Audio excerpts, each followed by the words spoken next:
Buenas tardes, muy buenas tardes, bienvenidos. Vamos a dar inicio a nuestra reunión de la iglesia. Vamos a orar para poner este tiempo en las manos del Señor. Señor, gracias Señor. Hoy estamos reunidos en tu nombre, cada uno en sus casas, en su hogar, pero Señor, estamos unidos en espíritu.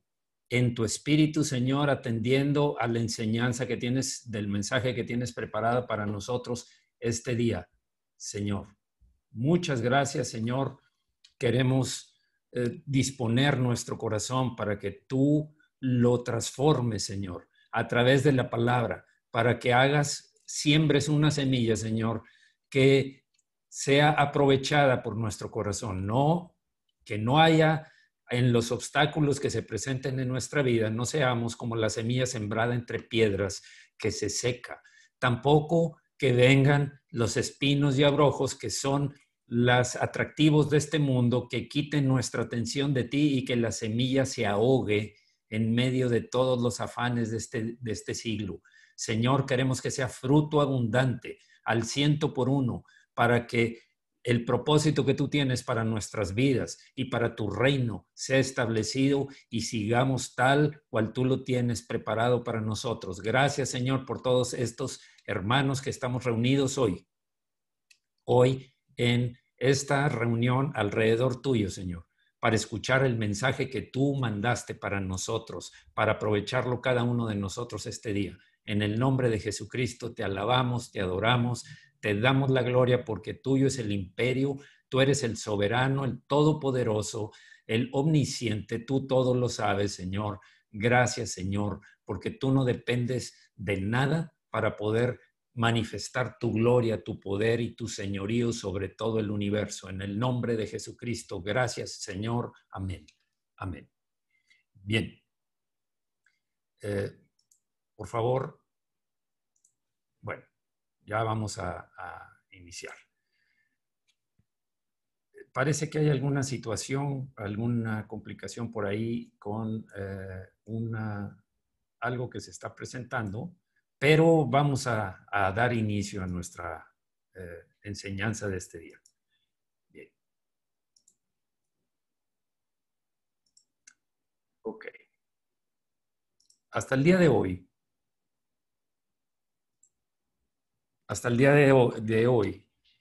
hemos visto algunos temas que ya habíamos platicado de ellos y hoy quiero recordar un poquito y entrar en materia. Muy bien. Entonces,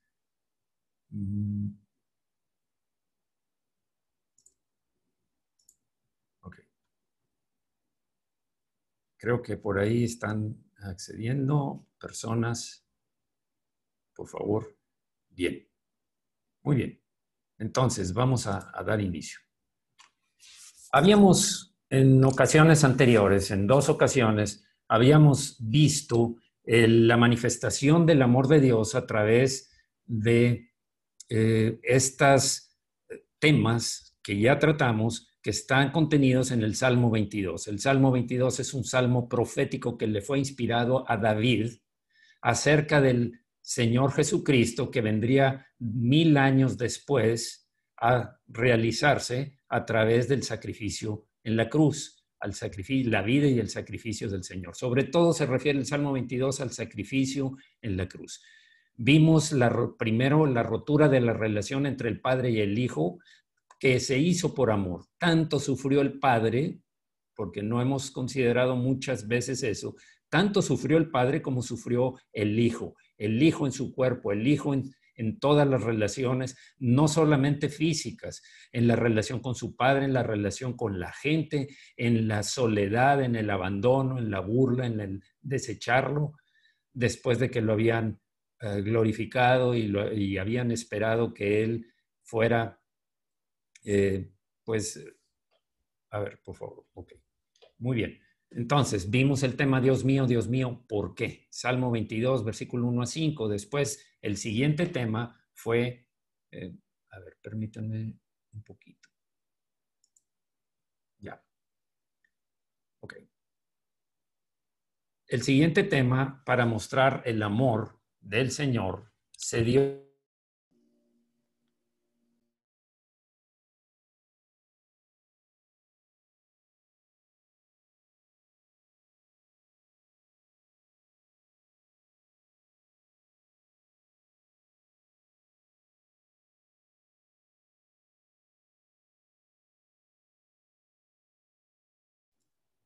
Bien.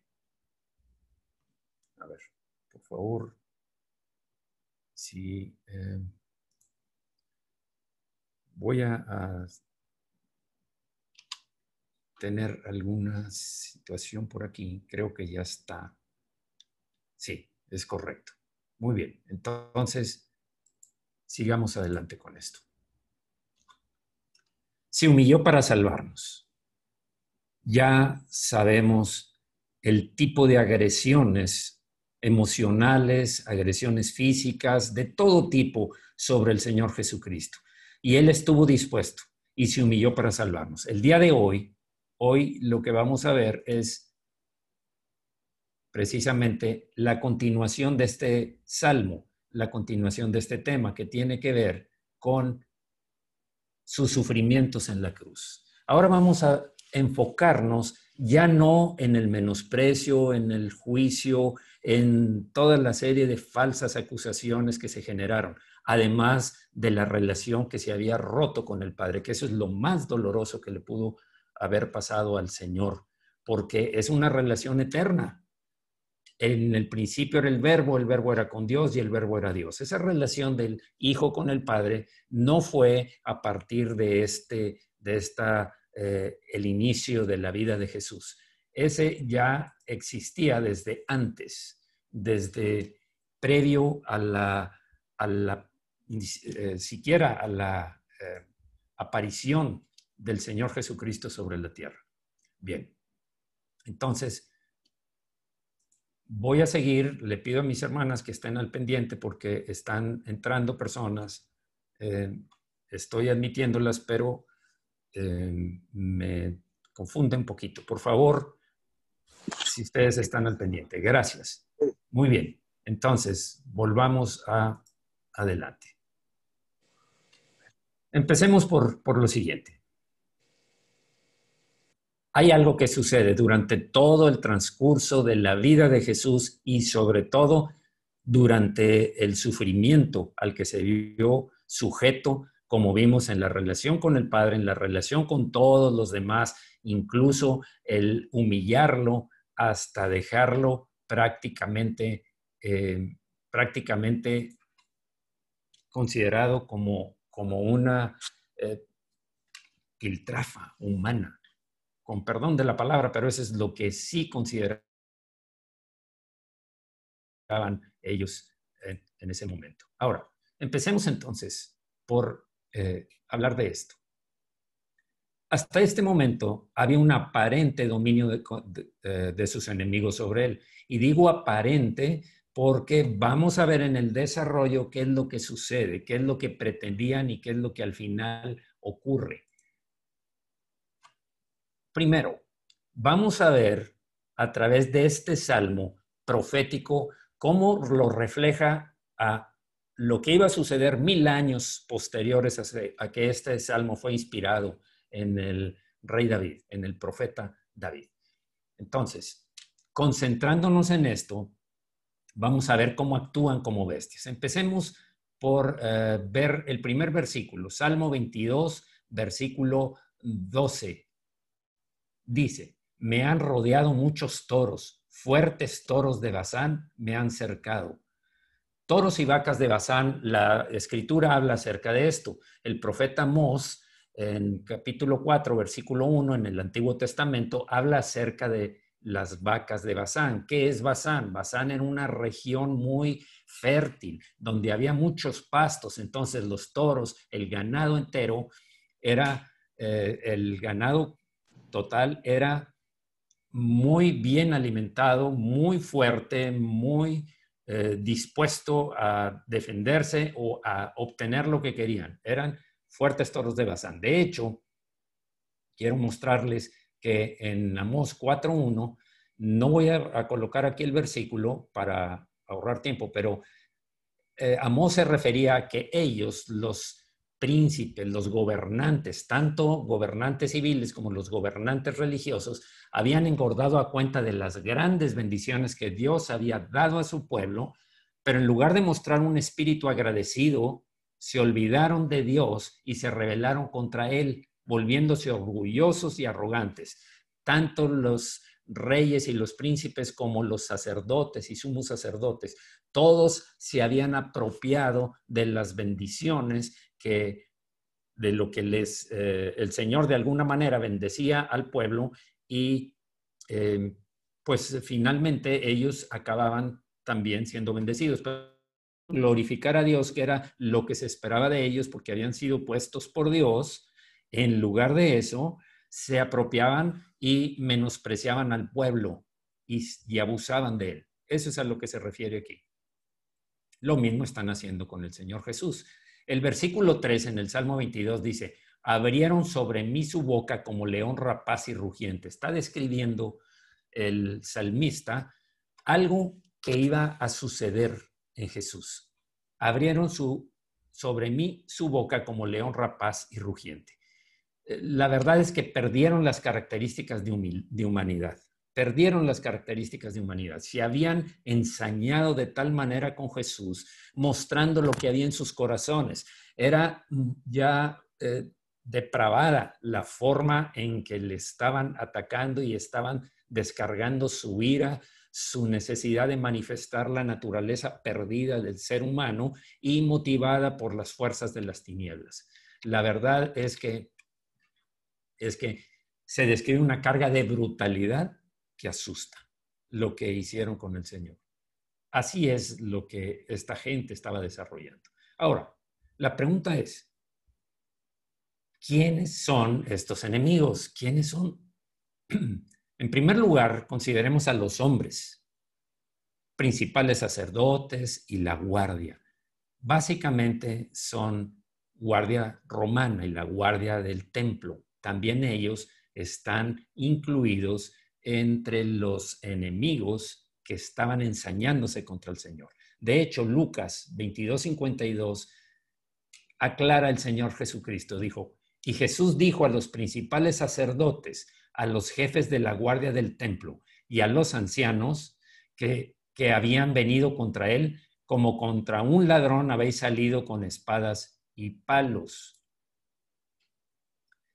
Esto es, entregaron a Jesús, pero fue tal como él lo anunció, tal como él lo había también profetizado durante su vida. De hecho, hay dos versículos que tratan acerca de eso y tienen que ver con Marcos 8:31 y Marcos 10:33.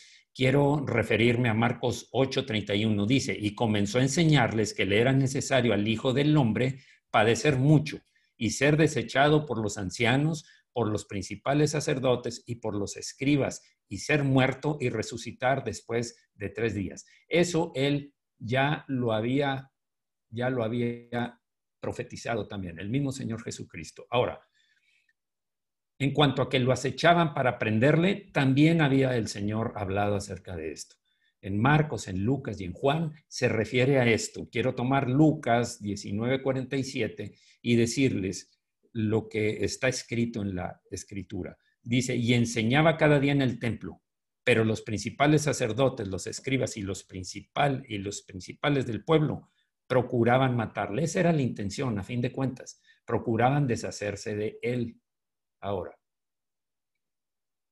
veamos. También buscaron falsos testigos. Está registrado en Mateo 26:59.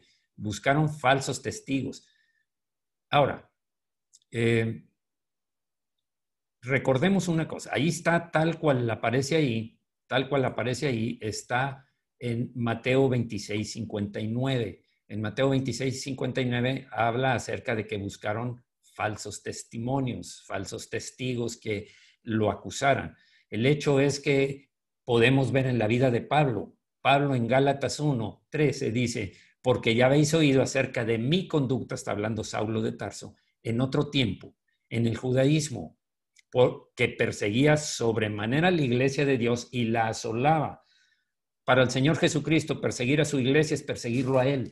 Hablar en contra de la iglesia, dictar cosas en contra de la iglesia, perseguir a la iglesia es hacerlo contra Él, tal como se lo dijo a Saulo. Saulo, Saulo, ¿por qué me persigues? Dura cosa te es dar coces, patadas contra el aguijón. Eso es rebelarse contra el Dios vivo, creyendo que lo hacía por Dios. Era una rebelión. Dios lo considera, Jesús lo consideraba una rebelión y lo sigue considerando hoy. Todo aquel que cree que actúa en nombre de Dios, pero usando la palabra o usando las buenas intenciones, entre comillas, está rebelándose contra el Señor, está dando coces contra el aguijón, como lo hizo Saulo de Tarso. Ahora, también ellos, dije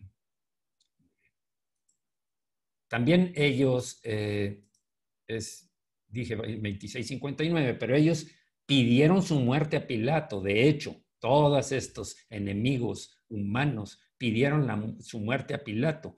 23:10, Lucas dice, y estaban los principales sacerdotes y los escribas acusándole con gran vehemencia. Eso hacían. Ellos incitaron a la multitud pidiendo a Barrabás. Lo sabemos muy bien. Cuando Pilatos les ofreció como alternativa, Pilatos quería liberar a Jesús. Él no veía ningún delito que perseguir en Jesús. Sin embargo, sabía que por envidia los sumos sacerdotes, la religión estaba rebelándose contra él y tratando de eliminarlo. Marcos 15:11 dice, mas los principales sacerdotes incitaron a la multitud para que les soltase más bien a Barrabás. Era un homicida Barrabás. Barrabás era un homicida declarado, con pruebas firmes, reales. Ahora, ¿serían estos los únicos enemigos?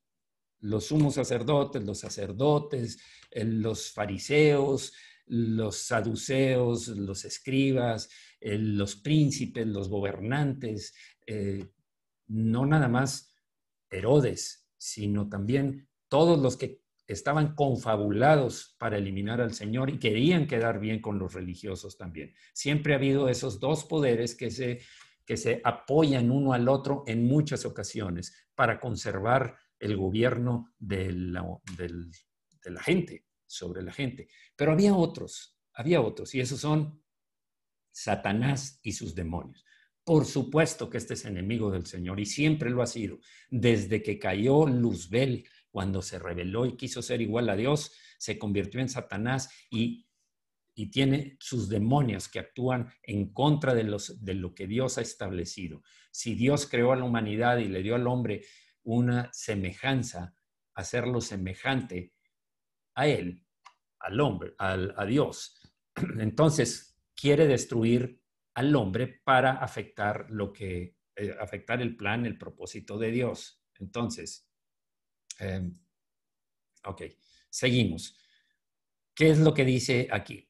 Hay un versículo en Lucas 22:53 que dice, el Señor Jesucristo, habiendo estado con vosotros cada día en el templo, no extendisteis las manos contra mí, mas, y aquí está la aclaración del Señor, esta es vuestra hora y la potestad de las tinieblas.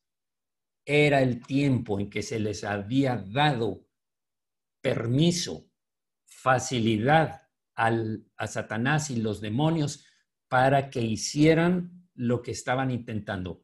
Claro que lo hacían a través de los hombres, claro que lo hacían incitando la naturaleza pecadora de todos esos hombres para que atentaran contra la vida del Señor y lo hicieran sufrir tal como lo vimos. Pero ellos pensaron, contemplaban cerca el triunfo contra Dios. Ellos pensaron que ya lo habían logrado. Ellos sabían, Satanás sabía el plan porque había estado escrito y todo apuntaba a que iba a estar Jesús, pero no tiene la sabiduría de Dios, no puede llegar jamás a tener el conocimiento de Dios. Mucha gente he oído que tiene temor, cree que si el diablo la maldice está perdida y si tiene una maldición generacional que está perdida, pero por favor, nunca, jamás, jamás el diablo va a tener el poder, la capacidad pensante, la sabiduría del omnipotente, del omnisciente, del omnipresente, presente en todos lados. Esas son características cualidades exclusivas del Señor Jesucristo, solamente de Él. Entonces, contemplaban cerca el triunfo contra Dios, creían, ya estaban casi celebrando lo que estaban viendo en la cruz. Pero Colosenses 2:15 dice, y despojando a los principados y a las potestades, los despojó. Despojarse es quitar los bienes. Cuando en una guerra conquistaban una ciudad, la despojaban de todos sus bienes y se los llevaban. Y despojando Jesús a los principados y a las potestades demoníacas, los exhibió públicamente. Los exhibió públicamente, triunfando sobre ellos en la cruz. Bien. Ahora, ¿qué es lo que sucedió ahí? ¿Qué es lo que pasa?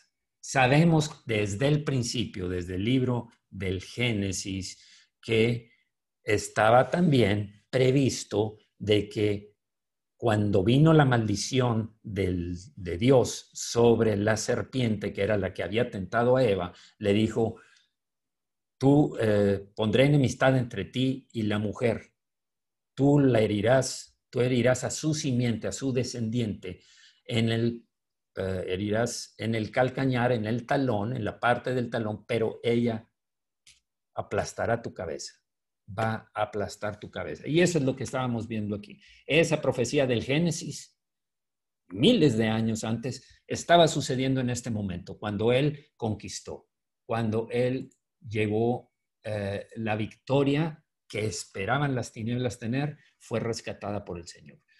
Ahora, en todo esto, a pesar de todos los esfuerzos que hicieron las tinieblas y los hombres y todos los que estaban confabulados contra el Señor, no lograron vencer la resistencia de Jesús. Jesús permaneció fiel hasta la muerte.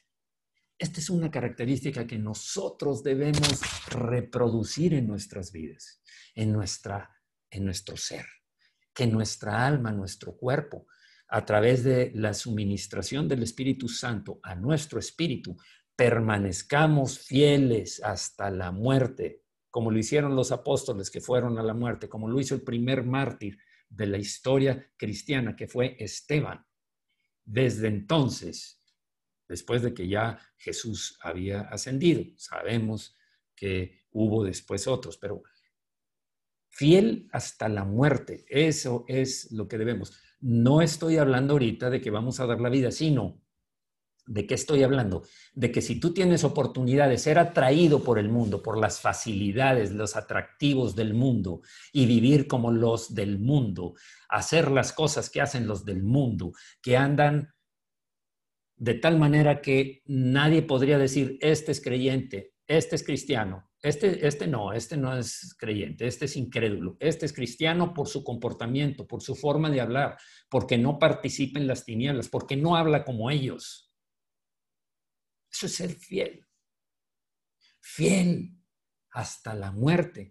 No importa que te juzguen, no importa que te quedes fuera de todos los grupos que ansías estar. Permanecer fiel hasta la muerte es lo que el Señor espera de nosotros. Y creo que el precio que Él pagó, que el Padre y Jesús y el Espíritu pagaron al ver el sufrimiento, al ver el precio que costó nuestra salvación, a ver el precio que costó rescatarnos de la esclavitud del pecado, de la muerte y del diablo y trasladarnos al reino de bendición, al reino en el cual el Señor es el Rey y nosotros sus siervos. El Señor es el amo y manda y nosotros sus siervos y obedecemos. Bien, eso es lo que se espera de nosotros, fiel hasta la muerte. ¿Qué tengo que hacer para ser fiel? Escuchar la voz del amo, escuchar lo que me tiene que decir el amo. Quiero conocer al amo, quiero saber para agradar al amo qué piensa, qué espera de mí, cómo soy yo realmente, porque ni yo me conozco a mí mismo en la maldad en que nací con la vieja naturaleza. Entonces necesito que Él me diga cómo soy, necesito que Él me diga cómo transformarme en lo que Él quiere. ¿Cuál es la voluntad? ¿Qué es lo que tengo que hacer para ser transformado a la imagen del varón perfecto? Estamos hablando así como es Jesús. Así como es Jesús, así tengo que ser transformado. Entonces, fiel. El Señor espera que seamos fieles. El Señor va a venir por una iglesia fiel. No el que negocia con el mundo, no el que es atraído por el mundo. Veíamos en el sembrador 4 tipos de tierra.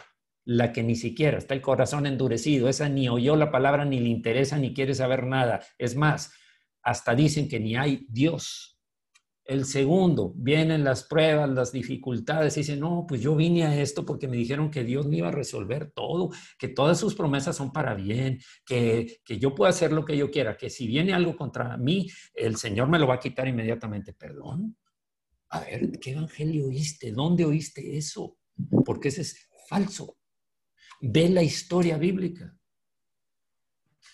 ¿Cómo es la vida de un José joven de 17 años que fue vendido como esclavo y hasta los 30 años volvió a ver a su padre, pero pasó 3 años en prisión, en una prisión, después de ser acusado falsamente? ¿Qué? ¿De qué me estás hablando? Dime de Saulo y las persecuciones, los golpes con vara, los 3 naufragios. ¿Qué pasó? Dice, otros enferman y yo no enfermo. Había algunos entre ellos que también pasaban por enfermedades, pero nosotros no, porque nosotros esperamos que las piedras sean quitadas. Eso no es. En el mundo, dijo Jesús, tendréis aflicción,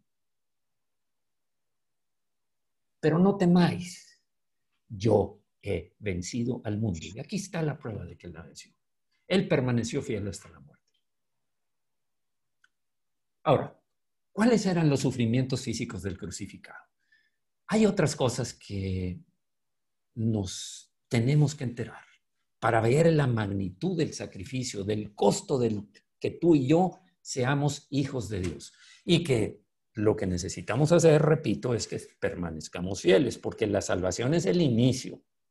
El proceso de aquí es hasta que el Señor venga o hasta que mueras, es un proceso de crecer cada día más en santidad. Santidad quiere decir apartarse del mundo, del pecado.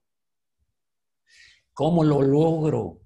Lo logro siempre y cuando lea la escritura, no 5, ni 10, ni 15 minutos diarios, y no una oración corta que me vaya bien, que no me pesque la enfermedad, que se confunda el virus y se vaya por otro lado, por otro camino, que tenga yo dinero, que no tenga ningún problema. Perdóname, discúlpame. Estamos hablando de que en el mundo va a haber aflicción, pero no debemos temer. Si el Señor lo venció, Él nos va a dar el poder. Si nosotros disponemos nuestro corazón escogiendo por la vereda angosta, no por la que todos van. Y desgraciadamente hay muchos en el mundo, en las iglesias del mundo, que creen ser creyentes, pero no buscan la santidad, pero ni leen la Biblia, pero oran bajo una necesidad, como traen la Biblia o la oración como si trajeran las herramientas y el gato cuando se poncha la llanta, solo en caso de emergencia. Eso no es fidelidad. Están engañados por el enemigo. Les está haciendo la vida fácil, atractiva. A Jesús le ofreció todos los reinos de este mundo, todas las riquezas de este mundo. Si postrado me adoras, eso quiere decir que recibes las riquezas a cambio de que le entregues tu voluntad, tu corazón, que lo adores a Él y no a Dios. Ese es el plan. Ahora, veamos el precio que pagó Jesús. Salmo 22, 14. He sido derramado como aguas y todos mis huesos se descoyuntaron. Mi corazón fue como seda derritiéndose en medio de mis entrañas. La primera parte de este versículo. Este versículo trae mucha enseñanza, bueno, todo, pero aquí nos vamos a detener un poquito más. Podríamos detenernos en todos y hacer una exposición más profunda, pero por motivos de atención se ha separado en estas partes. He sido derramados como aguas. ¿A qué se refiere el salmista de lo que iba a vivir Jesús viendo el Espíritu Santo, lo que estaba por suceder 1000 años después de la vida de David?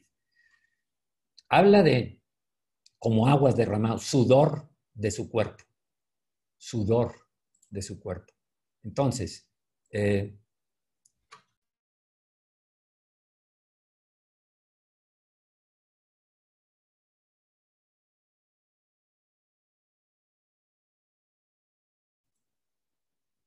por favor, no vayan a oprimir el de silenciar porque el mío, porque necesito seguir hablando. Bien, he sido derramado como agua, sudor de su cuerpo y agua de su costado. Cuando encajaron la lanza dice que salió sangre y agua.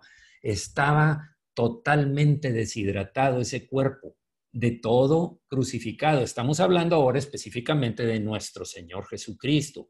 Estaba súper deshidratado. Tanto así que se clavó la lanza para confirmar su muerte y ahí es en donde aparece precisamente que sangre y agua salió de su costado. Ahora, la siguiente parte de este versículo 14, todos mis huesos se descoyuntaron, todos mis huesos se descoyuntaron. Ahora, veamos. Mis huesos se descoyuntaron. ¿Por qué? Por agotamiento de estar crucificado. Se soltaban, estaban cansados. Ya de por sí estaba con todo el... No estoy hablando solamente del estrés emocional que se estaba viviendo. Estoy hablando de los daños físicos que ya había recibido en la espalda, golpes, maltrato, todo lo que ya había recibido. Todavía lo clavaban en la cruz. Y al dejar caer la cruz, al levantarla, caía en un pozo y eso era lo que tendía a descoyuntar. Ahora, perdón, después de varias horas colgado, empieza a vencerte el cansancio y empieza a vencerte la pérdida de líquido, de agua y empiezas a caer físicamente, a soltarte y solamente lo que te sostiene son los clavos. Imagínate el dolor, imagínate la tensión en sus músculos y en sus huesos. Ahora, aquí dice, todos mis huesos se descoyuntaron. Quiero presentarles esto, miren. Descoyuntar son dislocarse, zafarse del lugar. Eso es descoyuntar. Por ejemplo, se puede zafar el hombro por estar colgado. Se zafa, el peso del cuerpo hace que ya no resista más y se sale de su coyuntura, se sale de su articulación. Luego, vienen otro tipo de daños en los codos, por supuesto, en el hombro, también en los pies. En el pie, estar suelto el cuerpo, descansando sobre los clavos de los pies, causa dislocaciones. Y pues obviamente se zafa de su centro y empieza a veces hasta aparecer el hueso. También la cadera, porque eso mismo peso podría, en el crucificado, podría hacer que se zafara el hueso. Ahora, todo esto, ¿qué pasó? No dejó de cumplirse la profecía también, dice, ningún hueso suyo fue quebrado. Acostumbraban de estar, después de estar colgados, cuando ya terminaba todo el martirio, toda la tortura en las cruces, les quebraban los huesos para que acabaran de soltarse y se ahogaran colgados de los brazos, quebraban los huesos de los pies, ya no había forma de resistir un poquito más, aspirar y caían y los pulmones se oprimían y se ahogaban. Está descrito de que ningún hueso suyo fue quebrado. Era necesario que no fuera quebrado porque así estaba profetizado. Ahora, dice, por ejemplo, el Salmo 34, 20, dice, Él guarda todos sus huesos, ni uno de ellos será quebrantado. Y a eso se refiere también Juan 19:36, que dice, para que esta profecía se cumpliera de que ningún hueso suyo fue quebrado. Ahora, pasamos en la siguiente frase del Salmo 22:14. Dice, mi corazón fue como cera, derritiéndose en medio de mis entrañas. La deshidratación y la fiebre alta eran como si estuviera bajo fuego, así, en el fuego. Y de hecho, dice el versículo 15, la primera parte dice, como un tiesto se secó mi vigor y mi lengua se pegó a mi paladar. ¿Qué es un tiesto? Tiesto es un pedazo de, un fragmento de una vasija de cerámica o de alfarería que está roto. Pero esa pasó, como todos sabemos, el envase de barro, la vasija de barro tiene que ser metida en el horno para que salga todo el agua, se evapore todo el agua y quede ya seco el barro y entonces sirva para los usos para los que fue creada. Así se sentía su corazón, ya estaba seco, ya no tenía agua, una total deshidratación, hasta la lengua se pegó al paladar, ya no podía ni siquiera hablar. A veces se obstruye hasta las vías respiratorias a través de esto. Intensa sed. De hecho, sabemos que en el Juan 19:28 dice, después de esto, sabiendo Jesús que ya todo estaba consumado, dijo para que la escritura se cumpliese, tengo sed. ¿Qué es lo que aparece aquí? Bien. Ahora, 22:15, la siguiente parte es, y me has puesto en el polvo de la muerte. Entonces, Cristo no se veía como víctima de sus enemigos. Él dice, me has puesto, refiriéndose, hablándole al Padre, hablándole a Dios. Cristo, él no se veía como víctima de sus enemigos. Él no dice, estos son mis enemigos y de este me voy a vengar y también al diablo lo voy a reprender. Él sabía que tenía que pasar por eso. Él nunca consideró que el Padre había perdido el control, que al Padre se le habían salido de cauce, o sea, de los límites, el poder del enemigo. Jamás. Por eso es que nosotros debemos fortalecernos en eso. Nunca debemos pensar que el enemigo va a tener más poder que el de nuestro Dios. ¿A quién debemos acudir? Al Señor. Al Señor cada vez que esto pase. Bien. Ahora, él reconocía la soberanía de Dios y el plan de salvación divinamente diseñado en la eternidad. No era algo, plan B, se salió, vamos, no, esto ya estaba previsto. Leímos en Génesis que tú le herirás en el calcañar, pero te herirá en la cabeza. Iba a aplastar a la serpiente, tal como lo vimos cuando leímos el versículo de Gálatas. Ahora, Dios usa la maldad del hombre para realizar sus propios planes de salvación. Esto ya estaba planeado, pero la maldad del hombre, del corazón del hombre, contribuye al plan perfecto de Dios. Y no es que le ayude, es que se acopla ese plan a los planes de Dios. Ya hemos visto esta imagen y quiero volverla a presentar. Los planes de los enemigos de Dios estaban trazados, ya estaban por escrito. Pero ¿cómo obra esto ante los planes de Dios? El plan divino está desde el nacimiento de Jesús hasta su muerte. Y desde antes, pudiéramos ponerlo desde antes de la fundación del mundo. ¿Cómo encaja este plan del enemigo? ¿Cómo encaja este plan del enemigo del Señor? Encaja de la siguiente manera.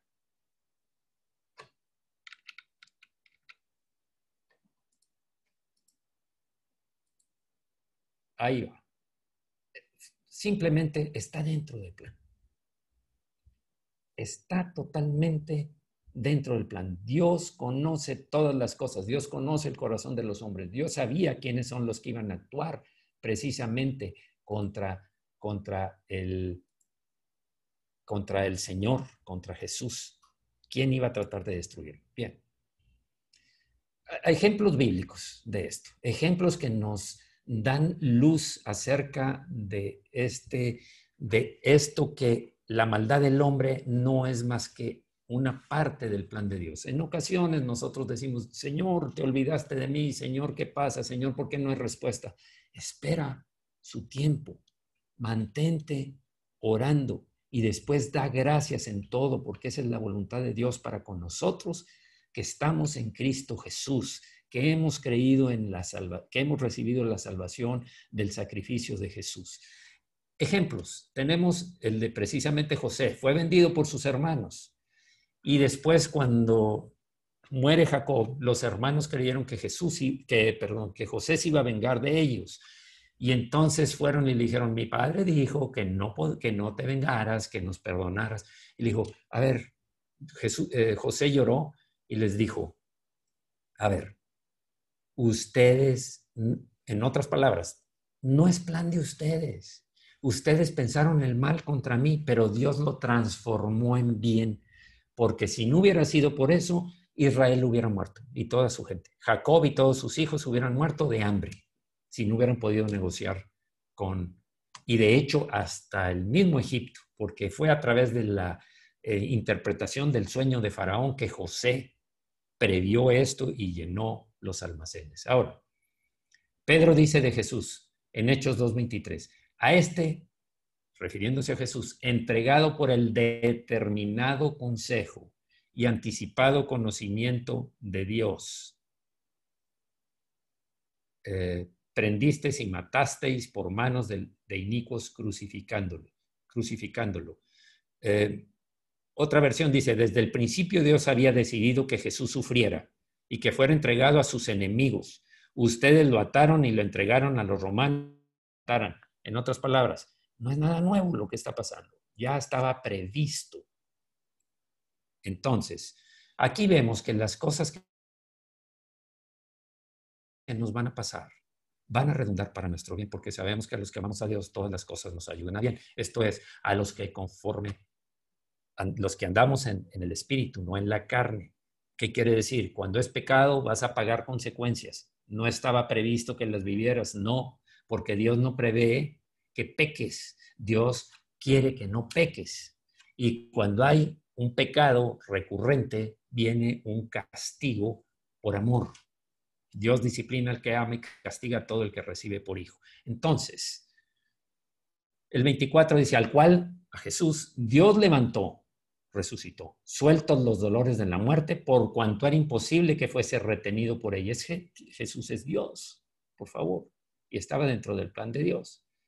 Dios estuvo dispuesto, aquí vemos que Dios estuvo dispuesto para que su hijo sufriera de este modo y muriera. Era necesario para la salvación del hombre. Cuando el hombre pecó, en el previo conocimiento de Dios, Dios ya sabía que Jesús iba a pagar por él para salvarnos de nuestros pecados. Veamos Romanos 8:32 que dice, el que no escatimó, no negoció, no negó en poner a su propio hijo, la vida de su propio hijo, sino que lo entregó por todos nosotros. Ya sabemos que aquí nos asegura que fue el Señor, fue el Padre el que puso la vida de su hijo de por medio para salvarnos. Por supuesto que fue doloroso para el Padre. Repito lo que dije hace poco. ¿Qué padre puede ver sufrir a su hijo y se va a quedar muy tranquilo, aunque sepa que eso obra para bien? Duele, duele. Dios tiene sentimientos. A Dios le dolió muchas veces lo que hizo la rebelión de Israel contra sus mandamientos. Ahora, también Cristo entregó su vida a Dios voluntariamente.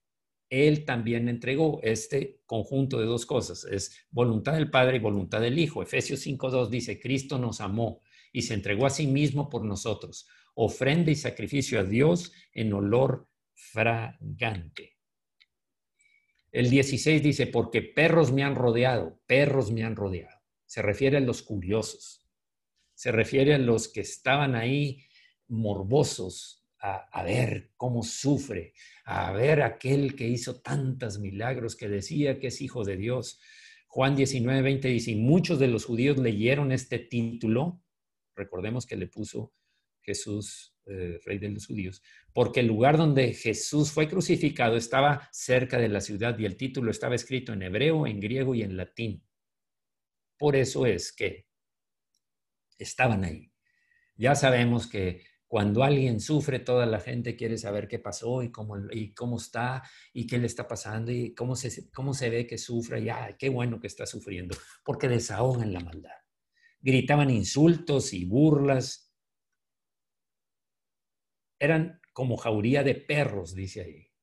Eran gruñendo como jauría de perros, gozándose de lo que estaban viendo. Daban rienda suelta a sus instintos más bajos. Todo esto revelaba la maldad del corazón del hombre. De hecho, Isaías 53:5 dice, mas el herido fue por nuestras rebeliones, molido por nuestros pecados, el castigo de nuestra paz fue sobre él, y por su llaga fuimos nosotros curados. Otra versión dice, Pero Él fue herido por nuestras rebeliones, fue golpeado por nuestras maldades. Él sufrió en nuestro lugar y gracias a sus heridas recibimos la paz y fuimos sanados. Eso es lo que está invirtiendo el Señor para rescatarnos de la esclavitud del pecado, de la muerte y del diablo. Ese es el precio que costó tu salvación y mi salvación. ¿Qué espera el Señor? Fidelidad, santidad, honrar a Dios, hacer su voluntad, tener misericordia todos los días de nuestra vida. La parte B de este versículo dice: me ha cercado cuadrilla de malignos. Los soldados romanos que se estaban también deleitando en hacer sufrir a un judío y ver a todos los judíos que estaban cerca y saber que también había otros que se estaban gozando. Echaron suerte sobre sus vestidos. Esto también es una burla, significando su muerte segura. Ya no iba a necesitar los vestidos. ¿Con qué te quedas tú? Vamos a ver, tú esta, vamos a hacer partes y cada quien escoge una. Y observaban y vigilaban durante la crucifixión. No solamente observaban para cumplir con una orden, era porque se estaban deleitando en verlo sufrir. En la siguiente parte de este versículo 16, horadaron mis manos y mis pies. A través de los clavos traspasaron sus manos y sus pies, y así es como los sostenían, estando la cruz en vertical. Lo que sostenía un crucificado eran los clavos en sus manos y en sus pies. Por eso era que se dislocaban, por eso es que también se deshidrataban. Esto fue profetizado 1000 años antes, en la época de David, que fue al que se le inspiró esta profecía. No había crucifixión, no existía. Esta lo impusieron los romanos, hasta que el Imperio Romano tomó posesión de Israel y de muchas otras regiones. Esto fue profetizado desde antes. Tal y como lo horadaron mis manos y mis pies, no podía estar viendo David esa escena. Fue una revelación del Espíritu. ¿Podemos hacernos una idea del dolor desgarrador que padecía Jesús? ¿Tendríamos la mal leve idea de qué sufrió por ti y por mí? ¿Valdría la pena decir, si Él se fue a ese extremo por mí, qué voy a hacer yo por Él o para Él? Y de varias horas colgado en la cruz, sujeto por aquellos clavos, horas colgado. Muchas veces, cuando te quedas unos minutos colgado de un tubo, vamos a decir, agarras un tubo y te quedas colgado, se te endurecen los brazos, empiezas a cansarte, te fatigas tremendamente. Imagínate clavado, ese mismo, el peso de tu cuerpo en forma vertical, descansando sobre dos manos y los pies. Se vería reflejado en el rostro de Cristo ese dolor. Estaba su cara deformada por el dolor. El 17, contar puedo todos mis huesos. Realizado en el suelo era la crucifixión y luego levantado de tal manera que ya estaba prácticamente todos sus huesos pues visibles, era la piel prácticamente lo que lo cubría. Tremenda presión sobre el pecho, haciendo difícil la respiración, muy difícil. El 18, repartieron entre sí mis vestidos y sobre mi ropa echaron suertes. Este reparto de ropa era la última de las burlas y el triunfo de los enemigos. De hecho, cuando los soldados hubieron crucificado a Jesús, dice el 19:23, tomaron sus vestidos e hicieron 4 partes, una para cada soldado. Tomaron también su túnica, la cual era sin costura, de un solo tejido de arriba abajo. Entonces dijeron entre sí, no la partamos, sino echemos suerte sobre ella a ver de quién será. Esto fue para que se cumpliese la escritura que dice, repartieron entre sí mis vestidos y sobre mi ropa echaron suertes, que está descrito aquí en este Salmo 22.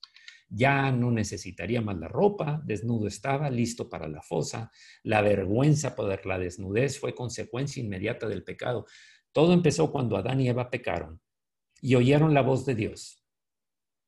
oyeron la voz de Dios y entonces se fueron y se ocultaron.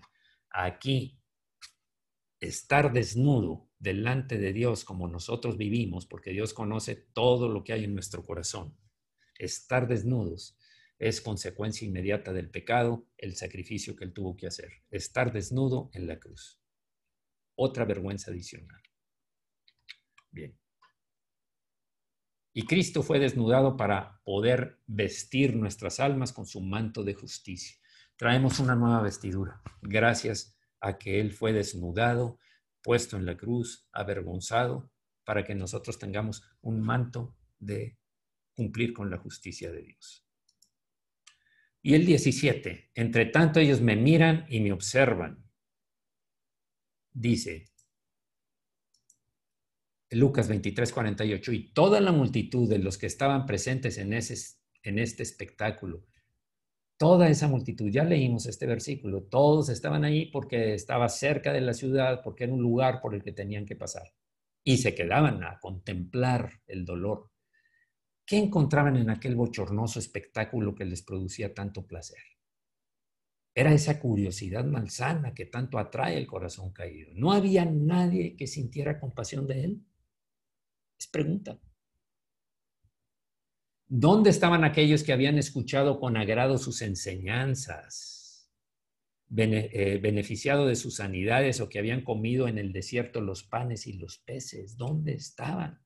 Ahí estaban, alrededor. ¿Dónde estaban aquellos que tan solo una semana antes le habían aclamado como su rey cuando entró sentado en un pollino, en una cría de asno por la ciudad y ponían palmas y lo aclamaban como el rey?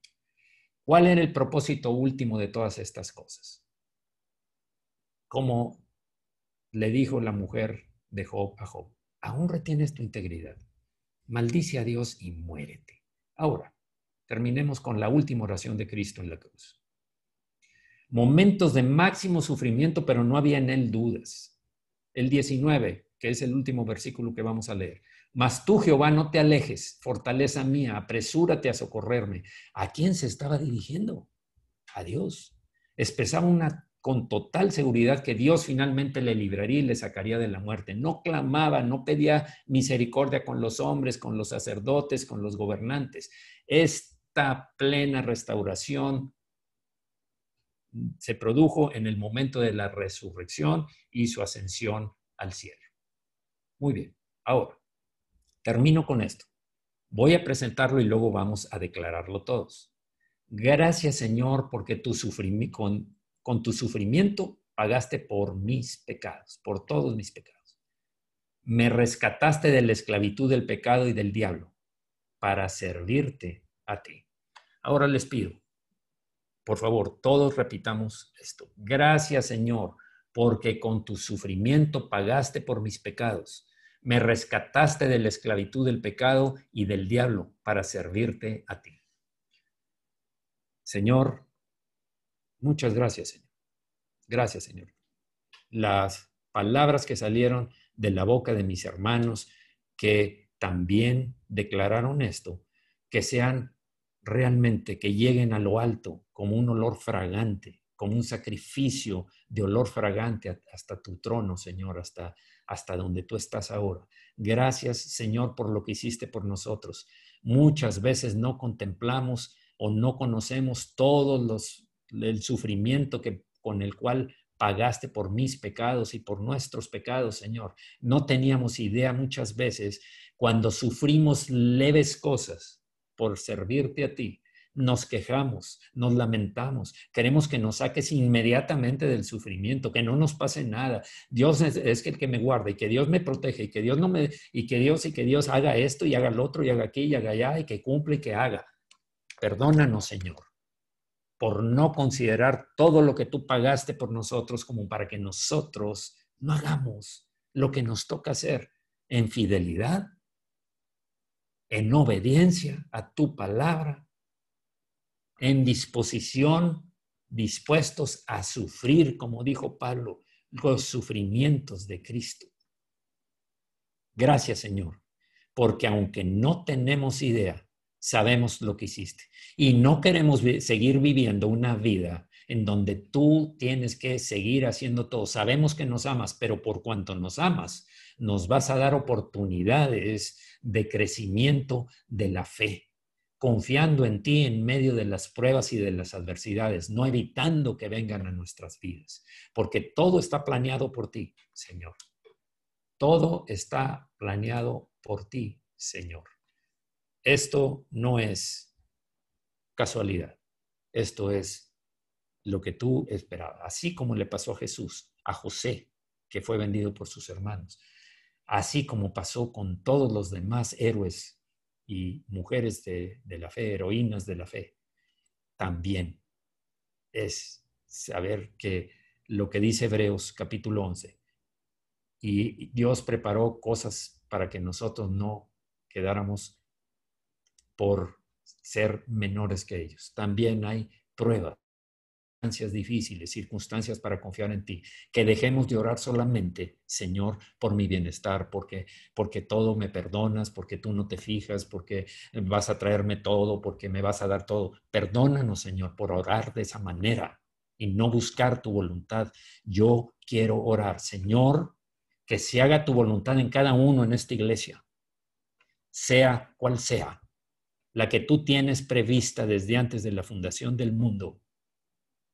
Que se haga todo, Señor. Si hay que pasar por situaciones difíciles, heme aquí. Henos aquí, Señor. Estamos dispuestos, sabemos que tú tienes, que nadie va a superarte a ti, que los planes tuyos son para bien espiritual primero y no siempre físico, económico, estar protegidos, guardados. Perdónanos, Señor, por orar siempre egoístamente para ver para nuestro bien y no para dar un poquito de sacrificio en honor al amo, al rey, al que nos compró, al que murió y nos compró y nos rescató del diablo, del poder del diablo y de la muerte. Gracias, Señor. En el nombre de Jesús, seguiremos luchando contra nuestra carne. Seguiremos atentos a lo que tú nos hables cada día, leyendo tu palabra, meditando en ella y obedeciéndola, Señor. El que no haga eso se está engañando a sí mismo, creyendo que es fiel. Pero si no conoces a tu amo, a tu Señor, ¿cómo vas a conocer su voluntad? Señor, perdónanos, queremos andar en tus caminos. Yo oro para que todos los que estén pasando por pruebas, para que todos los que estén ahorita en cualquier tipo de circunstancia, se den cuenta de que oren, dando gracias a Dios. Primero, pidiendo, como dijo Pablo, 3 veces pedí que me fuera quitado este aguijón en mi carne, esa enfermedad. Pero Dios me dijo, bástate mi gracia porque mi poder se perfecciona en tu debilidad. Señor, oramos, pero queremos hacer tu voluntad, como dijo Jesús, hágase tu voluntad y no la mía. Estamos dispuestos a lo que tú quieras, Señor. Esa es la iglesia por la que tú vas a venir. Esos son los creyentes fieles que tú vas a rescatar en el arrebatamiento.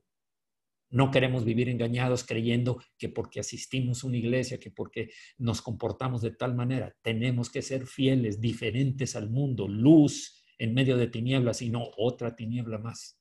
Gracias, Señor, por encaminarnos a la verdad. En el nombre de Jesucristo. Gracias, Señor, por todos aquellos que continúan fieles, por todos aquellos que andan en tus caminos, que obedecen tus mandamientos, que conocen tus mandamientos y los obedecen y los ponen por obra. Gracias, Señor, porque no ven egoístamente por su bien, sino por el de los demás y sobre todo por la voluntad del Rey de Reyes y Señor de Señores. Oro, Señor, y bendigo también a todos aquellos que han seguido diezmando, que son fieles, que no tienen temor, sino que confían en ti y saben que tu palabra se cumple y el que siembra escasamente segará escasamente y el que siembra abundantemente, abundantemente también segará.